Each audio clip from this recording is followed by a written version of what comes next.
Welcome to the show on Tuesday morning. It is my joy to be joined by my good friend Kent Lissack, who is the co-founder of Bracelets for Buildings, a charity that does some terrific work in Southeast Asia. Good morning, Kent. Thank you, Russell. Good to be here. Kent has traveled all the way from somewhere on the wet coast to be here. Is it wet over there these days? It is getting wetter, but it has been warm. Oh, that's good. Thanks for coming. I know that we have a big fundraiser coming up, and I say we because you and the other co-founder, Lee, invited me to be part of the board with a fellow named Tim. We got a big fundraiser tomorrow, which we're going to talk about, so that's sort of what brought you up here, but this is a chance to talk on the radio and on the internet about the work of Bracelets for Buildings. How did you get involved in the beginning? I know there's a great story, and it's some mutual friend that you have, but tell us how it all started. Well, it goes back actually to about 2011. We used, my good friend and partner Lee Chandler and I used to do some diving in Asia, and on the way home we stopped in Cambodia where a friend of ours was building homes. And that kind of whet our appetite, and we had an opportunity to give back. That took us to Cambodia to try and continue the legacy of our good friend Art. He was building homes for the poor in the rural areas at that time? Rural areas, yes. Yeah. Why did he start? That's a good question. Art had a big heart and wanted to do good, and there's a lot of need. Cambodia has something like 600,000 families that need homes, so it seemed like a pretty good place to start. I wrote a blog earlier this week. I Google searched something around poverty, and I was a little shocked to discover that 80% of the world's population lives on the equivalent of $10 a day or less. 3 billion people live on $2.50 a day or less. And my sense is, based on the time that we spent in Cambodia last year, is that's probably the types of folks that we were trying to help. It is. You know, we've sort of taken within our mission to help the poorest of the poor, and you've quantified that quite accurately. Most of the folks that we're dealing with, when they can get work, they're working in the rice fields for $250, $350 US a day, which is enough to feed their family, but it's very difficult sledding in terms of the work involved. And so by going in and helping to build homes, we're able to employ local people and able to pay them $8 to $10 a day, which is a pretty good living wage for them. I imagine you're pretty acclimatized to life in Cambodia, but if you can remember when you first went there, what struck you the most about living conditions, if anything? Well, it's interesting. The first few times, we're out there generally during the day, and it's hot, depending on whether it's rainy season or the hot season, but it can be 40, 43 degrees C. I melt in that temperature, so if I can't find some shade, I'm in trouble. They're used to it, and they work in it every day, and it's hard work. I got the sense that people are incredibly resourceful and resilient. What pops to your mind when I suggest that? Some examples. Well, you know, when you think of poor people, you think of sort of downtrodden and unhappy. And what I've found, and my biggest joy, is just realizing that when they've got a roof over their heads and something in their belly, they're happy. And our experience particularly with the kids, and JD's nodding his head because he's just come back from Jamaica where he probably saw a lot of the same things, is that just having some of those essentials, people can be happy, and they are happy. And it's just made me realize that you don't need a lot in this world just to find that happiness. So Bracelets for Buildings is going back again in January, February of 2019 to hopefully build, what is the target again? 15 homes? Is that we're aiming for 15 homes. Yeah, we're on our fundraising drive to make that happen. We've got funding now for about 8 to 10, but we need to push it to try and do 15 this year. And the process is you and Lee go in, and you go for a good chunk of time. We'll go in for a couple months. Yeah, we've started a new ambassadors program where folks have come to us and said, look, I want to do what you're doing. I want to come over and experience what's happening. So we set up this program where people can fund a house, come over and witness the gifting of the house and experience the joy that we've seen when you sit through the ceremony where the monks bless the house and you look at the people that receive them. It's a life-changing experience. And so we've got a number of ambassadors that will come over, usually for a week to 10 days, and experience that. Of course, we got to do that, Heather and I, last year, and we funded the house build for a beautiful lady named Myrn. And Heather and Kara went out to buy a whole bunch of housewarming presents in advance of the blessing ceremony and the gifting of the home. And it was rice and blankets and usually some fish and a few amenities for the house. We call it the starter pack to get them going. So Myrn got the starter pack, and then as we stepped back, we realized she was giving stuff away right away, and she had nothing. It was one of the most beautiful moments I've ever seen. Does that happen often? More often than not. We were astounded. I guess we project from our Western mentality of hoarding and thinking when you have nothing, when you get something, you want to keep it. But that's the first instincts of these folks, is when they get something and they want to share it. And it's a delight to witness. So funding is in place for between 8 and 10 homes currently. A fundraising event is happening tomorrow at the Best Western Plus in Taganova that has the potential to raise enough money to add one extra house to the build in 2019. We're going to talk more about that fundraiser and how it came to be, and a few other very interesting opportunities, and how you, if you're listening and you feel inspired to do so, can be part of this amazing experience of giving back to the poor, the beautiful people of Cambodia. You're listening to Impact right here on 91.1 The Bridge.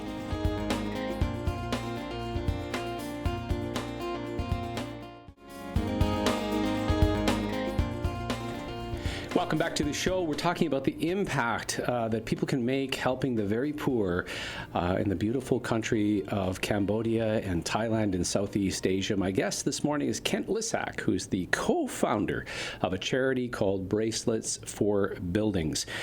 Kent, we've got a fundraiser coming up tomorrow. All right. It's a surprise. It came out of kind of nowhere. And what do you want to tell us a little bit about that? Well, I'm just so grateful to be here, Russell, and actually thank you personally for making this happen, because clearly you've been a catalyst in this community for bringing folks together, and that's why we're here. And thank the folks at Best Western Plus Sawridge for making this happen. I think it's an opportunity for us to tell our story and hopefully to engage with some people that might want to get involved, and we just look for that chance to talk about what we do and invite people to join us. Paul Jones, who's the general manager of the Best Western Plus Sawridge Suites in Taganova, had come in to buy one of the raven prints that we're using to raise money for Bracelets for Buildings. And after I told him the story about our journey, he just lit up and he said, "We got to help." He turned to his partner, I think her name is Erin, and she goes, "Yeah, absolutely." And so what's, to me, exciting about this fundraiser is it's very simply a lunch where they put on a beautiful buffet and people come and they pay for their lunch. But the difference is every single penny that people pay goes to help build a house for a family in Cambodia. Yeah. I just think that's pretty remarkable. It certainly is, yeah, and we're very grateful for that opportunity. And then, in addition, we have an opportunity to see Russell in action. If you're going to do a painting, I gather. Yeah, I'm going to do something that hopefully is meaningful to people, connected to our previous trip to Cambodia. And the other thing that is really exciting, so how Kent and I met. Well, we met at an event in town about 5 years ago where a whole bunch of industry people came together with community people and charity people and had a great conversation. You were working with ConocoPhillips at the time? I was at the time. Yeah. But after that, I painted a picture of Robin Williams. And I don't know if you remember this, Kent, but the reason I painted Robin was that found out that he'd passed away at 6:30. My son Dylan had told me, and I used an expletive, and I said, "No way! It's a joke. It's a hoax," and it really wasn't. He said he held up his phone, and it was the CBC website, saying that Robin had passed away. And so I went out immediately and painted a portrait in the moment. And we used the painting to raise money for Some Other Solutions, which is a local charity that runs a 24/7 crisis line. And we had a bit of an auction, and you ended up buying it. Well, I was fortunate. When I saw the portrait, it struck a chord with me. I'd always been a big fan, and I really enjoyed his craft. And the way you had done that, and I had the opportunity this morning to see your studio where it was created, and that was a real fascinating experience. But you talked about your style of the splattering the paint and the way it showed the energy of Robin. That just struck a chord, and I was quite taken with it. And you are wanting to, in a sense, have that painting pay it forward even more. Describe what the innovative offer that you have on the table during this particular week. Well, I think I told you when I first got that painting that I really didn't feel I was the owner of it. I felt more like I was the custodian. I had an opportunity to have it in my house for a while, but I wanted others to be able to share it. And I guess what I've learned since I've retired is that I'm not so attached to stuff anymore. It's not as important. And if it can do some good for others, then maybe it's worth considering. So if someone out there is prepared to sponsor a house, the original of Robin Williams is available, and I'm willing to give it up. I'd rather see it do more good work, and as you said, pay it forward.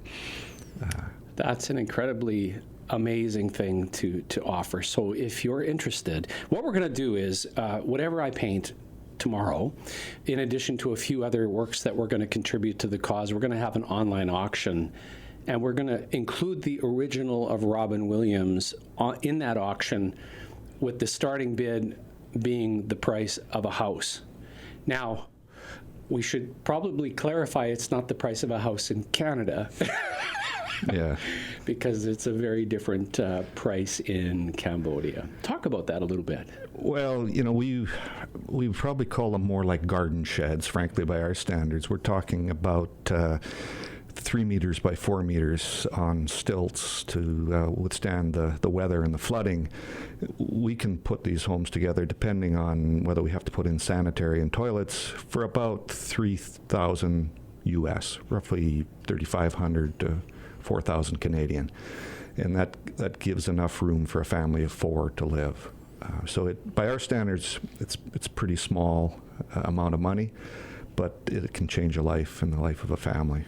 Yeah. You mentioned the stilts, and every person that I show the pictures to, they ask about, okay, why is it up high like that? And is it only because of the water? They often ask, are there snakes, or is it wild animals? Like, why is that the Cambodian style? What's your understanding of that?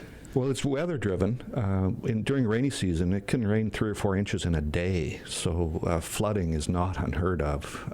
So they need to be up where they can stay dry. It allows air to come in from the bottom, so it's cooling as well, because, as I said, in the summertime, it gets very warm. The lower level becomes sort of a kitchen living room almost, and is used in various ways. But that is the style, and we've tried to honor the Khmer style. We're trying to avoid sort of the colonial attitude of building what we might want here. We like to talk to the locals and try to build something that fits with their lifestyle and what they want.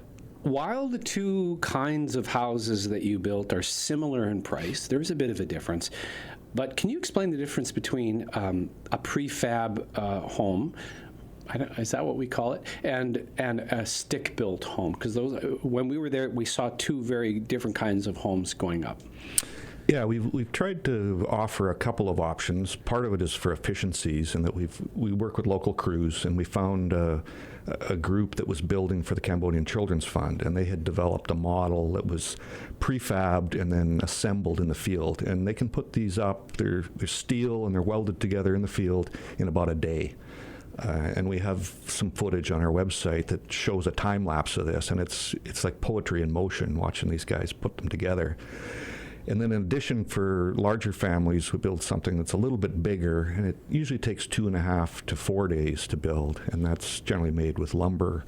And we found actually from a connecting standpoint, these homes are more fun to build because we have more times with the family. The building materials are a little different out there. What was it like for you the very first time that you used some of the local materials? And because the 2x4s in Canada are spruce and soft generally, not quite the case in Cambodia. It's a little different. Have to adapt. A lot of the wood is hardwood, mahogany in particular. It's rough sawn, so we're kind of used to dimensional lumber that might be 2x4 or 2x6.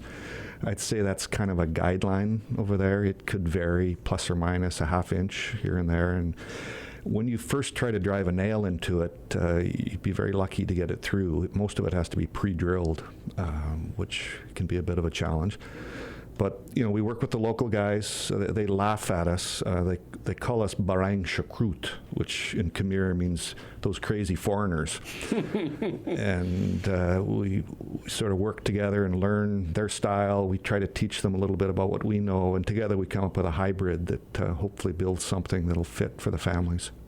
You've been going to Cambodia for a number of years. And this is a tough question, but when you think about the emotional center of those journeys, is there a moment or a family or a situation that really sits in your heart that jumps out above others? Oh, there are so many. It's the people. It's about the connection with the kids, and what often happens. We'll take a break at midday to have some lunch, and we usually pack a submarine sandwich, and we'll sit down with the locals, and then we'll bring out a soccer ball and just start playing with the kids, and we'll get a spontaneous game going, and just the laughter of the kids and the sheer joy that they experience, where they kind of laugh at us and we laugh back. That's what keeps me coming back. It's just that connection with the people. You and Lee had said to me prior to us going over that while there will be a language barrier, that it would figure itself out, that you'd figure out how to communicate. And that was my experience with children particularly, that it didn't matter that we didn't speak the same language. After time, in my memory, I was communicating with them totally. Your experience as well? Oh, very similar. And I remember distinctly when you were painting in the field, and the kids were swarmed around you watching and so intrigued by what you were doing. And I think at one point you had handed your camera to one of the young lads, and he was taking pictures. And then you had another one doing background on your painting, and clearly you were communicating. There was no question. There was an understanding happening. We learn a few words of Khmer. They actually have more English than they might admit, and the kids are just like sponges. They learn so quickly. Yeah, it was a miraculous part of the journey for sure.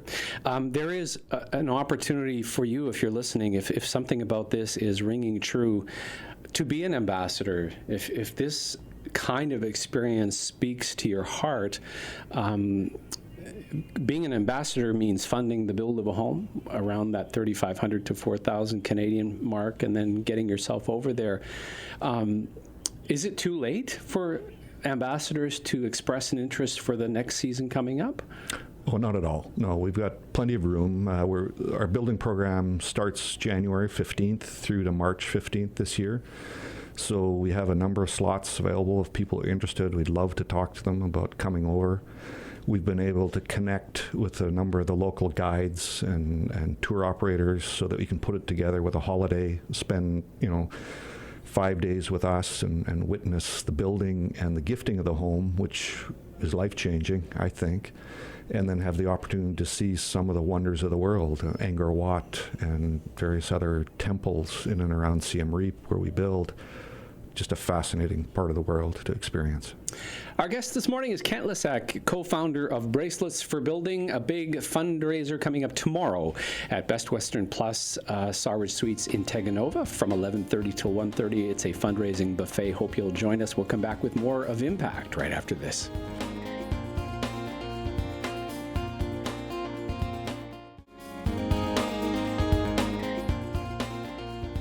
Good morning. Welcome back to the show. Kent Lissack is my guest, co-founder of Bracelets for Buildings, a charity that builds homes for the poorest of the poor in Cambodia and Thailand and that part of Southeast Asia. And coming up tomorrow at the Best Western Plus Sawridge Suites, a special fundraising buffet for lunch from 11:30 till 1:30. Kent is going to be there, and you can come and chat with him and ask questions. You can make a donation if you like. Kent, I think you brought some bracelets with you. I did. We brought bracelets. They're made by artisans in Cambodia. Many of them are previous house recipients who now make bracelets for us. And we both wear our bracelets proudly. If this wasn't radio, you could see them. There's one on there that's a very simple piece of red string that we both are wearing that was put on us by the head monk. And I can't remember what the head monk is called at the temple in the village. That was a special moment, wasn't it? Yeah, it was really cool. He was sitting under the tree in the shade, watching some of the workers do some restoration work. And and you're supposed to wear the bracelet until it falls off.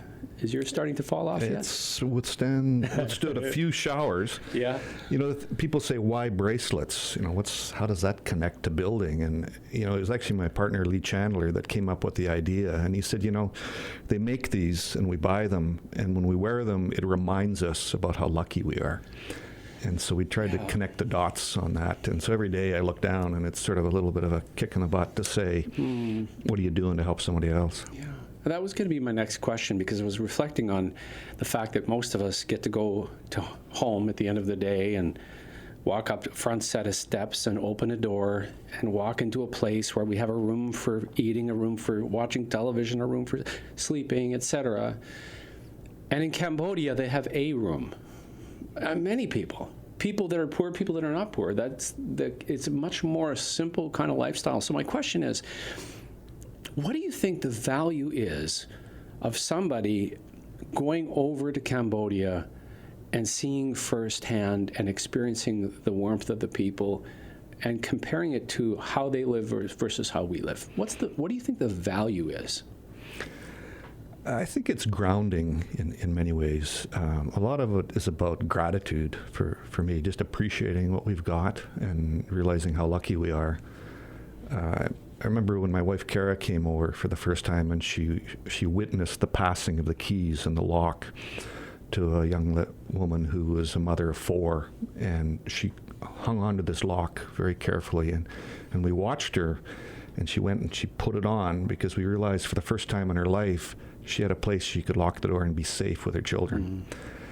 And we kind of take that for granted. It's just having a safe place for your family, and that was something pretty special that rang home. Well, our hope tomorrow, thanks to the incredible generosity of Best Western Plus Sawridge Suites in Taganova, is that we may raise enough money to build an additional home, to help one more family in the early part of 2019. What's your hope for tomorrow? I just look forward to meeting the people and talking about what we do. I think what has amazed me about Fort McMurray in the years I've come up here, there's been a lot of adversity with the fire and the downturn, but people are generous in this town, and it's a little bit like Mern and handing out the rice after she's received it. People in Fort Mac seem to be very generous, and I'm just anxious to give them an opportunity to hear about what we do, and if it resonates and it rings, give them an opportunity to participate. Hope you'll join us. It's tomorrow from 11:30 till 1:30 at the Best Western Sawridge Plus. Wait, did I get that right? Best Western Plus Sawridge Suites up in Taganova. And over and above all of that, we're going to be hosting an online auction with a number of art pieces, one of which I'm going to create tomorrow, one of which is the opportunity to own the original Robin Williams painting. If you want to come to the table and sponsor a whole house, Kent is going to gift you with the original Robin Williams, which is incredibly special. It's already done a lot of great work in our community.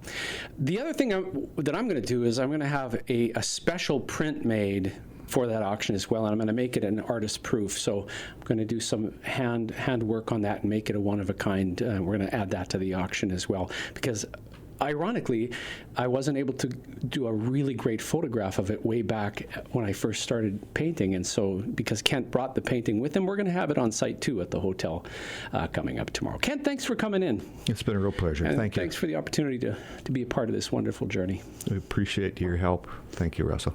Kent Lissack is the co-founder of Bracelets for Buildings, a charity that helps put homes, give homes for the poorest of the poor in Southeast Asia, Cambodia, and Thailand specifically. And a fundraiser coming up tomorrow at Best Western Plus, Sarge Suites in Taganova. You've been listening to Impact. It is a team effort of the United Way of Fort McMurray and Wood Buffalo, Fuse Social, Shaw Spotlight, YMM Magazine, and none of it would happen without the good friends here at 91.1 The Bridge.